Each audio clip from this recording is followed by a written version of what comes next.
Assalomu alaykum o'rtoqlar. Bugun 19-iyun va haftaning 5-kuni juma. Bizda bugun kutilayotgan iqtisodiy yangiliklar bo'sh desa ham bo'ladi. Ayni Buyuk Britaniyada chakana savdo ma'lumotlari va Germaniyada PPI ma'lumotlari, ishlab chiqaruvchilar narxlari indeksi deyiladi bu, va Kanadada ham chakana savdo ma'lumotlari va Yevrosoyuzdan bir nechta marta mana shu Leyna 2 marta chiqadi va yana bir nechta a'zolarini chiqib nutq so'zlashi bo'ladi. Bu yevroga biroz turtki berish mumkin. Bozor nimani kutyapti? Nima bor bozorda?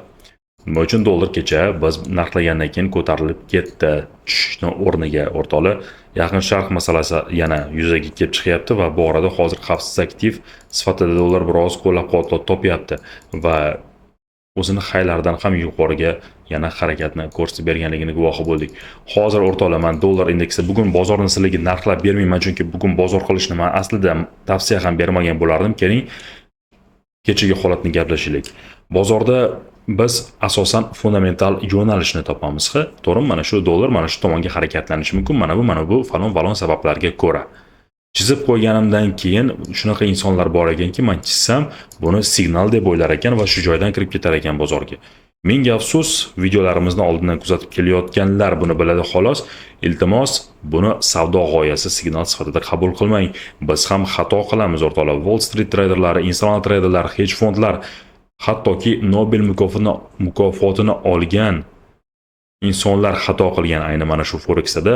Biz xato qilmasligimiz iloji yo'q, hech kimni win rate 100% ga teng emas va biz ham albatta adashamiz. Tahlillarimiz, e'tibor bering, katta ehtimol bilan o'xshaydi, lekin albatta zarar ham bo'ladi. Kimdir chizgandan keyin kiribdi-da, stop loss oldim, undan oldin ham olgandim deb yozibdilar. Biz yuqoriga, misol uchun ketyapti bozor, biz pastga narxlasak, misol uchun aytyapman, pastga narxlasak, biz texnik tahlilni qidiramiz bozorda. Xo'p, mana bitta FV ga qoldirib ketyapti. Hozir buni buza oladimi? Bo'lmasa tepaga ketib qolar ekan.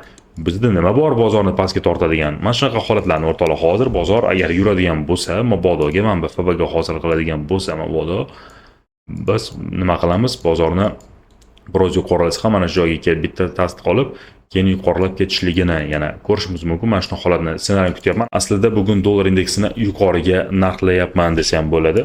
Keling, mana buni o'chirib tashlaylik. Xo'p, dollar indeksi yuqoriga va keling bir boshdan endi gapirib beraman, fundamentni gapirib beraman o'rtoqlar. Amerika valyutasi G10 valyutalar aksariyatiga nisbatan albatta juda ham qattiq kuchayishni davom ettiryapti va buni albatta fundamental sabablari bor. Kevin Walshning gapi birinchi o'rinda. Bundan tashqari faqatgina Kevin Walsh deb qolishimiz shart emas. Futures traderlar allaqachon stavkani sentyabrda yana ko'tarish ehtimolligini ham narxlashni boshlagan. Bu ikkinchi masala bo'lib chiqyapti. Ba'zilari iyulda ham foiz stavkani ko'tarilishligini kutyapti, o'sha hozirdan kutyapti va bu juda ham qattiq bayonotlar, hammasi dollarni qo'llab-quvvatlayapti. Hozircha shunday. May oyidan beri eng yuqori darajada ushlab turibdi o'zini dollar. Bu o'tgan oyni haydan ham yuqoridamiz degani. Makroiqtisodiy ma'lumotlar ishsizlik nafaqasi uchun dastlabki arizalar o'tgan hafta qanday bo'ldi desak, o'rtoqlar, 226 mingni tashkil etdi. 225 mingta kutilgan edi. Kutilgandan mingta ko'p va bu dollarni biroz zaiflashtirish kerak. Yo'q, lekin zaiflashtirmadi. Nima uchun? Chunki undan oldingi haftaga nisbatan, ya'ni 229 mingga nisbatan bu kamroq ko'rsatkich. Mehnat bozori yomon emas deb bozor o'zini o'zi ishontiryapti. Biz butun dunyo bozorga qarshi chiqyapmiz-da, odatda men dollarni pasayishini kutayotganligim butun dunyo bozorga qarshi chiqish hisoblanadi. Sababi hamma hozir dollarning kelajagiga ishonyapti. Men esa yo'q o'rtoqlar, shuni aytib o'tmoqchiman. Hozir dollar foydasiga mana shu qo'shimcha makroiqtisodiy holatlar qo'shimcha podдержка beryapti va Philadelphia Federal Reserve bankini iyun oyidagi ishlab chiqarish faoliyat indeksi 10.3 punktga yetganligi kutilma 9.8 edi va undan oldingi -0.4% ga nisbatan juda ham yaxshi o'sganligi bu dollar foydasiga qo'shimcha argument bo'lib, dollar yuqoriga baholadim bugun o'rtoqlar. Chizmaymanmi deyman. Bu safar dollar imkoniyat bersa yuqoriga qaraymiz. Shunda eshitasalar-da nima bo'layotganligini. Yevro dollarni yana chizib yuboray debman, pastga qaraymiz. O'zi aslida qarama-qarshi kuch ostida bosimda qolyapti desam bo'ladi. Yaqin Sharqdagi dengiz blokadasi olib tashlanishi, muzokaralar jarayoni boshlanishi geosiyosiy risk mukofotini pasaytirib, yevroni yuqoriga intiltiryapti. Davay yuqoriga deyapti. Bu nazariy jihatdan risk ishtiyoqni ochilishi va yevro kabi xavfli aktivlarga bo'lgan pozitsiyalarni yana qo'llab-quvvatlashi kerak. Ikkinchi tomondan nima? Federal rezervning qattiq bayonoti va kechagi holat, mana shu yangiliklar hammasi hozir stavkalar orasidagi farq ham ayni Federal rezervning stavkalari yuqori va yana ham yuqorilash kutilyapti. Yevroda ham kutilma bor, bir martagina faqatgina foiz stavkani yana ko'tarishi mumkin degan kutilma bor. 2.40 dan 2.65 ga hozircha bu kutilma bir martaligi va foiz farqi yevro dollar juftligini hozir bizga pastga bosyapti. Yevro dollar juftligi qisqa muddatda pastga baholama orqali sentiment ham hozir pastga kirsa ma'qul deyapti. Ko'pchilik bay olib o'tirgan ekan. Funt dollar o'rtog'i. Funt dollar Angliya banchisi bo'lib o'tgandan keyingi holatni gaplashimiz kerak. Natijalar noaniq chiqdi. Regulyatorni 9 tasidan 7 tasi foiz stavkalarini o'z holatida qoldirishga ovoz berdi va yani bundan ikkitasi foiz stavkalarini ko'tarib 4% ga yetkazish kerak degan gapni qo'llab-quvvatladi. Ko'pchilik inflyatsiyani holatlarini, energiya narxlari, oxirgi o'zgaruvchan yillari, sharoitlari hozir noaniq deb aytishyapti va hozir stavkani oshirish ehtimolligiga ovoz bergan afsona kamligi funtni qo'llab-quvvatlay olmayapti.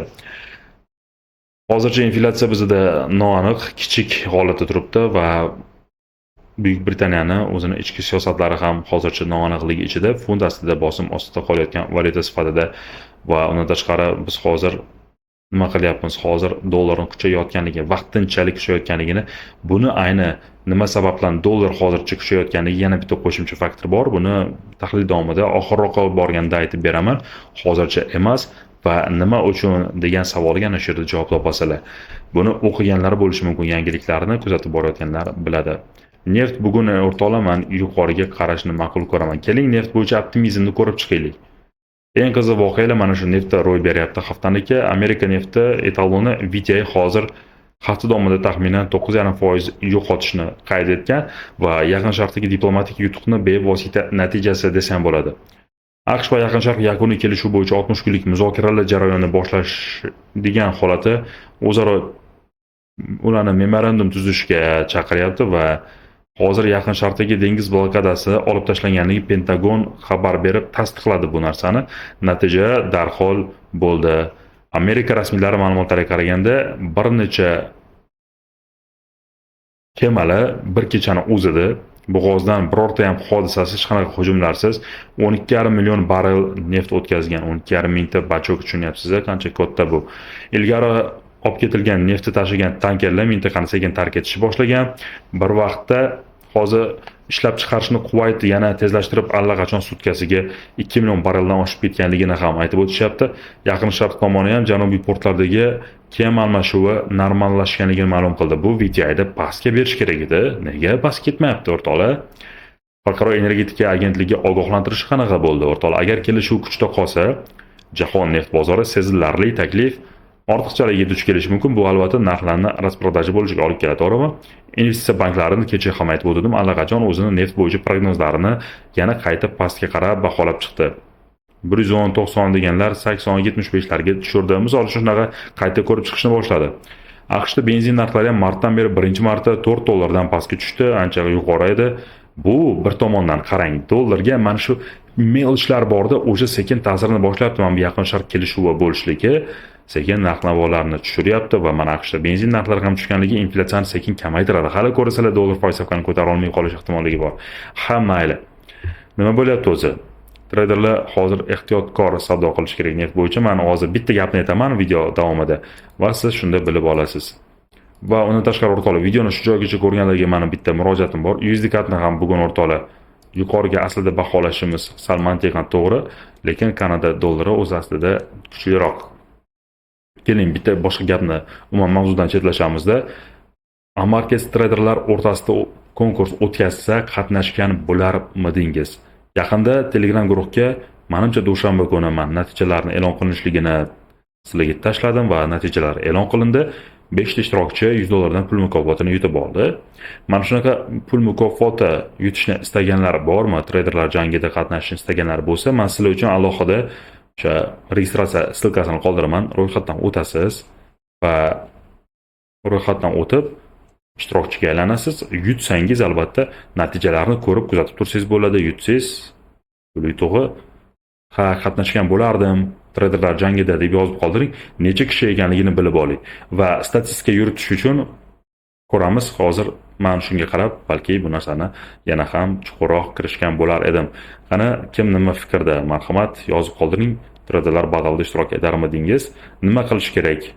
Hisob raqamingizni to'ldirasizda, eng ko'p foyda qilgan inson, misol uchun $200 bilan to'ldirdingiz, YSN hisob raqamingizni deylik, yoki $100 bilan, misol uchun mayli $200 bilan YSN to'ldirdingiz va savdo qilyapsiz. Eng ko'proq foyda qilgan inson nisbatan boshqalarga u albatta g'olib chiqadi. Marhamat, ma'qul kelsa shu narsani biz tashkillashtiramiz. Birinchi o'ringa sal ko'proq pul mukofoti, ikkinchi o'ringa shunaqa ham bo'lishi mumkin. Bu haqda batafsil ma'lumot veb-saytda ko'rsatiladi. Men hammasini, agar sizlar ishtirok etaman desanglar, necha kishiligini bilishim kerak va undan keyin ishtirok etaman deb yozing kommentariyaga. Men keyingi videolarda balki Reels video chiqaraman. Reels videoda tagida silka qoldiraman ro'yxatdan o'tishga va instruksiya ham aytib o'taman videoda. Hammasini to'liq bajarganlar albatta ishtirokchiga aylanadi va siz ham albatta ishtirok etib pul yutishingiz mumkin. Ham o'zingizning foydangiz o'zingizga qoladi. Hech qanaqa shart yo'q. Indikatormi, robotmi, nima ishlatsangiz ham asosiysi eng ko'p foyda olgan bo'lishingiz kerak. Mana shu eng ko'p foyda. Oddiy sharti. Ya'ni siz foyda qilishni boshlasangiz, biz xursandmiz va albatta bu orqali daromad qilishni boshlayotgan traderlar qanchalik bizda man orqali, misol uchun men shuni e'lonni eshitganlar qancha ko'p, buni ham bilib olishimga statistika yuritamiz. Xo'p, endi Kanada dollari orqali xomashyo narxi bevosita mamlakatda eksport daromadlariga ta'sir qiladi va milliy valyuta kursiga ham albatta. Statistikada qo'shimcha salbiy signal Kanadada may oyida ishlab chiqaruvchilar inflyatsiyasi, ya'ni yarim tayyor mahsulotlar deymiz-ku, sodda qilib o'sha 11.4% dan 13.6% gacha oshib ketgan. Bu inflyatsiya yuqorilayotgan xavf xatarni tug'diradi. Allaqachon ketma-ket 3 oy tezlashish. Kanada banki stavka bo'yicha qarorlari uni paysalarini murakkablashtiradigan tashvishli signal beryapti. Hozir natijada dollar Kanada juftligi ikki tomonlama qo'llab-quvvatlayapti. Amerika valyutasi mustahkamlaydigan lochinona qat'iy bayonot Federal rezervni bu yuzlikatni yuqoriga tortyapti va qisqa muddatli hozir biza neft narxi ko'tarilishini baholaganimiz yuzlikatni o'rtalab pastga. Nega neftni hozir shuncha negativ etyapti-ku, bu nima uchun ko'tariladi degan gapni qo'llab-quvvatlayapti degan sabablar bo'lishi mumkin. Keling oltinga o'tamiz. Men aytaman video davomida sizlarga. Oltin hozir pasayapti. Nima uchun? Nega dollar ko'tarilib ketdi? Bitta shu Federal rezervni gapini debmi? U bo'ldi-ku, bozor narxlari bo'ldi-ku uni degan savol kelib chiqadi. Yaqin Sharq keskinligi pasaydi-ku, bu xavfsiz aktivlarga talabni kamaytiradi dollarini va oltinni o'zini odatiy korrelatsiyasi hisobiga oltin ko'tarilish kerak edi dollardan odamlar qochganligi uchun deb qarashingiz mumkin, to'g'rimi? To'g'ri bo'lishi mumkin, lekin nega bir narsani biz unutib qo'yapmiz? Yaqin Sharqda hozir kutilayotgan narsalarni men sizlarga yana aytib beraman. Dollar Yaponiyaga yana o'rtoqlar. Bu ham hozircha yuqoriga va valyuta intervensiyasi xavf-xavotiri halligacha turibdi o'rtoqlar. Hozir bilamiz, ular 95-yildan beri maksimal darajagacha foiz stavkasini ko'targanligi va bu hozir inflyatsiya chegarasidan oshib ketishi mumkinligini xavotirini aytishyapti. Yaponiya boshqaruv a'zolarining bir qismi asosiy inflyatsiya maqsad chegarasidan oshib ketish xavfidan qo'rqishyapti. Chunki hozir vaziyat tubdan boshqacha. Protokolni o'qib chiqsanglar bilasizlar, protokol e'lon qilingan. Hozir muavin boshqaruvchisi hozir Himino tasdiqlayaptiki, Yaponiya banki iqtisodiy dinamika muvofiq stavkalarni oshirishda davom ettirish ehtimolligi bor. Bu dollar Yaponiya juftligini pastga berish kerak. Ya'ni bu bizda mantiqiy. Yana protokol e'lon qilingandan keyin mustahkamlandi birozgina, lekin yana ko'tarilib ketyapti. Nima uchun o'rtoqlar? Bu yerda carry trade desak ham bo'ladi. 3.50-3.75 Amerikaniki, 1% Yaponiyaniki. Albatta arzon valyutada pul olib, qimmat valyutada albatta foyda olish bu bo'lishi ham mumkin. Deyishlar mumkin, lekin bitta narsadan xavotir olyapti bozor ishtirokchilari, aynan Yaponiya rasmiylari haddan ziyod valyuta tebranishiga istalgan vaqtda munosabat bildirishga tayyorligini bildirayotganligi, ya'ni intervensiya tahdidi kuchda turibdi. Bozor qo'rqyapti. Hozir 60 emas, 61 ga chiqib ketgan o'rtoqlar. Juda katta hay o'rtoqlar. Ko'rapsiz? Haftalikda ham oxirgi vaqtda bunaqa hay yo'q. Oylikda ham o'rtoqlar, hattoki qarang. Tarixlarda bo'lgan haylarga yetib boryapmiz. Bu juda azob Yaponiya uchun o'rtoqlar. Mana bu haylar 93-yilda haylari, mana bu haylar bor ekan. Likvid bo'lishi mavjud emas-da o'rtoqlar. Kim buni ushlab turadi shuncha vaqt deysizlar? Xo'p. chiqqan sabablar bor. Yaponiyadagi inqirozlar, Osiyo inqirozlari, o'sha holatlar bir necha men videolar chiqarib bergan masalaga chiqqan. Ancha 230 gacha ko'tarilgan holatlar, 220lar bo'lgan holatlar bor. Hozir bozor qo'rqyapti bundan. Men sababni aytaman sizlarga, dollar ko'tarilayotganligini o'rtoqlar video oxirida. Endi Avstraliya dollariga yetib keldik. Yaqin Sharqdagi muzokaralar atrofida marhamat, noaniqlik holati bor.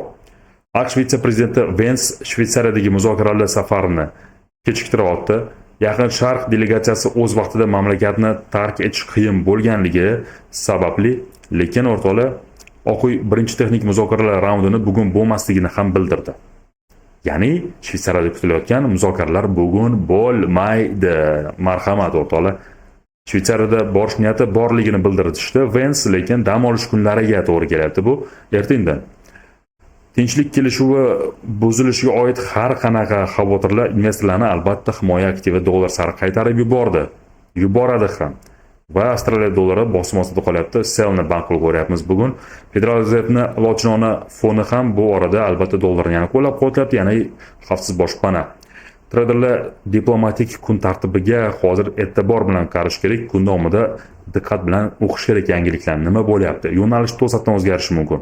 Muzokaralarda hozir qisqasi Yaqin Sharqning o'zini masalasida shu yerda nimadir bo'lgan, yaqin qo'shni davlat hujum qilib qo'ygan nimadirlar, o'shani deb hozir muzokaralar bo'lmasligi mumkin degan Yaqin Sharqdan kelgan xabar. Bu soat kechqurun 2 da chiqqan O'zbekiston vaqti bo'yicha. Ko'pchilik uxlayotgan bo'lgan. Bu yangilikni hali bozor hazm qilmadi. Osiyo sessiyasidagilar hazm qildi. Endi o'rtoqlar, bu norasmiy degan gap bor hozircha. Norasmiy. Agar rasmiy e'lon qilinsa, biz yana bilamiz. Hozircha bozor bilmayapti bu narsani. Shuning uchun dollar mustahkamlanyapti. Bilganlar, katta hedge fondlar albatta biladi, chunki ular kuzatadi o'rtoqlar. Ular o'qiydi yangilikni. To'satdan yo'nalish fundamenti o'zgarib ketadi. Albatta bu orada sizni texnik tahlilingiz ham hech narsa bo'lmay qoladi. Xo'p, seminar bor o'rtoqlar. Ertaga Toshkent shahrida Backtrader deb qidirsanglar Instagramdan albatta ularning kanalini topasiz. Ular e'lon qilishyapti. Toshkent shahrida lokatsiyalari o'sha videoda aytilgan. Ro'yxatdan o'tganlar bo'lsa, seminarda kelsanglar, men seminarda kichkina nutq so'zlayman. O'sha yerda ko'rishamiz, birga rasmga tushib olsak ham bo'ladi. Kelmoqchi bo'lganlar bormi ertangi seminarga, albatta yozib qoldiring va aytganimdek, ana shu profilni qidiring, Backtrader deb qidiring. Ular e'lon qilingan, shu yerdan topasiz videolarni. Xo'p, konkurs masalasida ham albatta kommentariy yozib qoldiring va undan tashqari konkurs va o'sha kelish kelmasligingiz ertangi seminar menimcha O'zbekiston vaqti bo'yicha 17:00 larga to'g'ri kelyapti. Bemalol kelsanglar bo'ladi. Demak, xo'p, hozir avval dollarni yuqoriga baholadik. Konkursda ishtirok etadiganlar sonini bilishim kerak. Kommentariyani bomba qilaylik o'rtoqlar. Faqat bir kishi bir marta yozsin-da, men boraman yoki bormayman. Dollar Shveysariya franki ham mantiqan yuqoriga o'rtoqlar. Bugungi yo'nalish shu. Ha, aytgancha, videoni oxirigacha ko'rganlar, menga bitta kommentariy kerak bo'ladi. Bugun AQShda qanday kun? Nima uchun AQSh bozorlari yopiq? Mana shu AQSh bozori ishlamayotganligi, AQSh bozorida ha aytgancha, nima uchun savdoni ham tavsiya qilmayman bugun dedim. Chunki bozorda Amerika yo'q bo'lsa, o'zi bozor yo'q degani, bilasizlar, Amerika yo'q, biz London sessiyasini bilamiz, o'rtoqlar, yomon emas.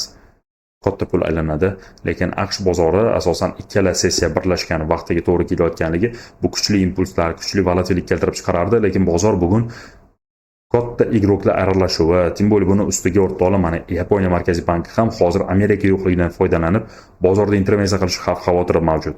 Men shu narsadan xavotirdaman, shuning uchun bugun umuman savdo qiladigan kun emas. Aslida fundamentni biladigan, texnik tahlil bilan birlashtirib ishlaydigan treyderlar yo'q. Aslida mantiqan bugun savdo kuni emas.